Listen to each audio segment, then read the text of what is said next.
মামলা চলা অবস্থায় আপনি বিয়ে করতে পারবেন কিনা? প্রিয় দর্শক, অনেকেই কোশ্চেন করে থাকেন যে মামলা চলমান অবস্থায় আছে, আমি কি বিয়ে করতে পারবো কিনা। অর্থাৎ স্ত্রীকে ডিভোর্স দিয়েছে, এরপরও 1 বছর চলে গেছে, মামলা চলমান, কিন্তু ওই স্বামী ভয়ে আছে যে আমি কি বিয়ে করতে পারবো কিনা। চলেন এই বিষয়ে ক্লিয়ার হই। আপনি যদি আপনার স্ত্রীকে তালাক দিয়ে থাকেন এবং কি মামলা চলমান থাকে, আপনি চাইলে বিয়ে করতে পারেন।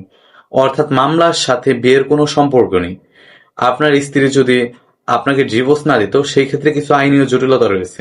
স্ত্রীর অনুমতি এবং কি সালিসি বোর্ডের অনুমতি, এইগুলা ব্যতীত যদি আপনি বিবাহ করতেন, সেক্ষেত্রে আইনীয় কিছু জটিলতা রয়েছে। কিন্তু আপনার স্ত্রী যখন আপনাকে ডিভোর্স দিয়ে দিয়েছে, এরপর 90 দিন পার হয়ে গেছে, এরপর চাইলে আপনি দ্বিতীয় বিবাহ করতে পারবেন। অর্থাৎ বিয়েই কোনো সমস্যা হবে না। আপনার মামলা চলমান থাকবে, কিন্তু আপনি চাইলে দ্বিতীয় বিবাহ করতে পারবেন। আশা করি বিষয়টা বুঝতে পারছেন। তথ্যটি শেয়ার করে সকলকে জানার সুযোগ করে দিন।